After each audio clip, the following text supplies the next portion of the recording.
Bismillahirrahmanirrahim. Assalamualaikum warahmatullahi wabarakatuh. Apa khabar pelajar-pelajar sekalian? Alhamdulillah, pada hari ini kita sambung lagi siri pengajian kita, dan pada hari ini kita melihat satu tajuk yang berkaitan dengan apakah tujuan jihad di dalam Islam. Baik, sebelum kita membicarakan berkaitan dengan tujuan jihad dalam Islam seterusnya, elok kita terlebih dahulu mengetahui apakah sebenarnya makna jihad. Jihad bermaksud mengumpulkan seluruh tenaga dan usaha dan sanggup mengorbankan seluruh jiwa dan raga demi menjaga kesucian agama Islam. Jihad sebenarnya berasal dari bahasa Arab, yakni dari kata dasar juhd yang bererti mengeluarkan seluruh tenaga dan kekuatan, manakala jahd ataupun jahada bermaksud kesungguhan dalam melakukan pekerjaan. Di dalam Islam banyak kategori jihad, iaitu seperti jihad nyawa, jihad tenaga, jihad harta benda, jihad akal fikiran, jihad melawan hawa nafsu, dan beberapa jenis kategori jihad yang lain. Baiklah para pelajar sekalian, apakah sebenarnya tujuan jihad dalam Islam? Tujuan jihad yang pertama ialah menjaga kesucian agama Islam. Jika kita melihat kembali pada zaman Rasulullah sallallahu alaihi wasallam, di mana pada ketika itu telah berlaku beberapa siri peperangan, iaitu seperti Perang Badar, Perang Uhud, Perang Khandaq, dan beberapa siri peperangan yang lain. Peperangan-peperangan ini sebenarnya telah dimulai oleh pihak musuh kerana mereka ingin menghapuskan dakwah Rasulullah sallallahu alaihi wasallam dan menghapuskan agama Islam. Disebabkan faktor inilah, maka umat Islam dikehendaki berjihad melawan musuh-musuh Islam demi menjaga kesucian agama Islam. Dan jelas kepada kita bahawa tujuan jihad di dalam Islam adalah khusus untuk menjaga kesucian agama Islam itu sendiri, dan umat Islam sentiasa diseru untuk berjihad sekiranya ada unsur-unsur untuk memerangi agama Islam secara terang-terangan.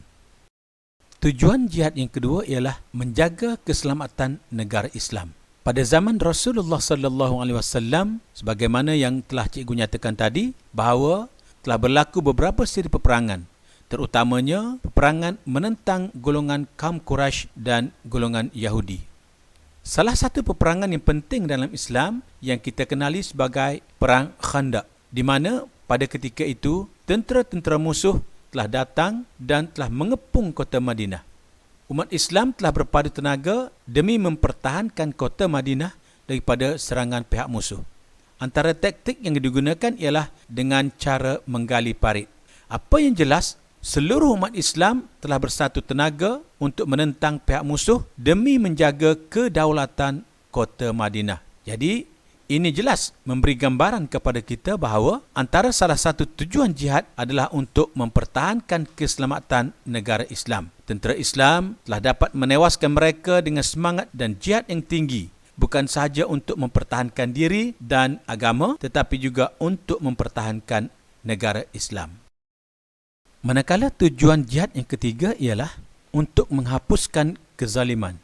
Pada zaman pemerintahan Khalifah Umar Al-Khattab, di mana pada ketika itu penduduk-penduduk Mesir yang terdiri daripada kaum Qibti telah menghantar surat dan memohon bantuan daripada tentera-tentera Islam untuk membebaskan Mesir daripada kezaliman kerajaan Rom.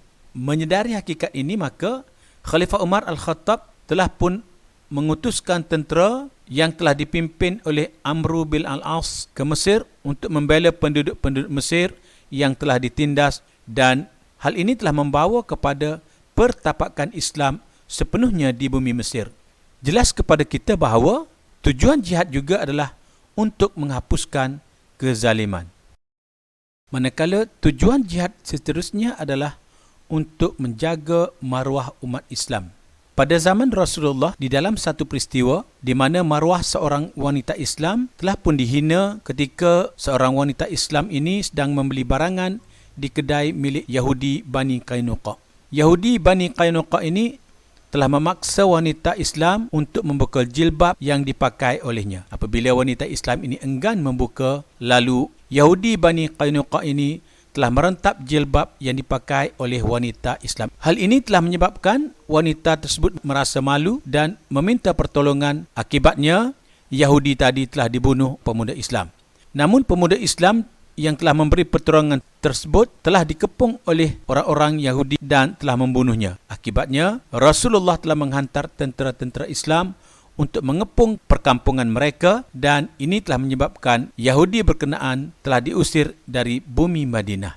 Maka berdasarkan kepada peristiwa ini, jelas kepada kita bahawa tujuan jihad juga adalah untuk menjaga maruah umat Islam. Tujuan jihad seterusnya ialah untuk menyebarkan dakwah Islam. Hal ini terdapat dalam sebuah hadis yang diriwayatkan oleh Abu Hurairah yang bermaksud dia berkata bahawa Nabi Muhammad sallallahu alaihi wasallam memberikan bendera kepimpinan kepada Sayyidina Ali menjelang perang Khaybar. Lalu Sayyidina Ali bertanya, "Ya Rasulullah, atas misi apakah aku memerangi manusia?" Baginda menjawab, "Perangilah mereka sehingga mereka mahu bersaksi bahawa tiada Tuhan melainkan Allah dan Muhammad adalah utusan Allah." Maka jelas kepada kita bahawa tujuan berjihad juga adalah untuk menyebarkan agama Islam kepada seluruh umat. Baiklah para pelajar sekalian, sebagai kesimpulannya dapatlah kita katakan bahawa jelaslah kepada kita bahawa jihad memainkan peranan yang penting dalam perkembangan syiar Islam dan juga pembentukan umat Islam pada zaman Rasulullah sallallahu alaihi wasallam dan zaman selepasnya. Cikgu rasa cukup setakat itu dulu untuk hari ini. Sehingga kita berjumpa lagi. Cikgu sudahi dengan wabillahi taufiq wal hidayah. Wassalamualaikum warahmatullahi wabarakatuh.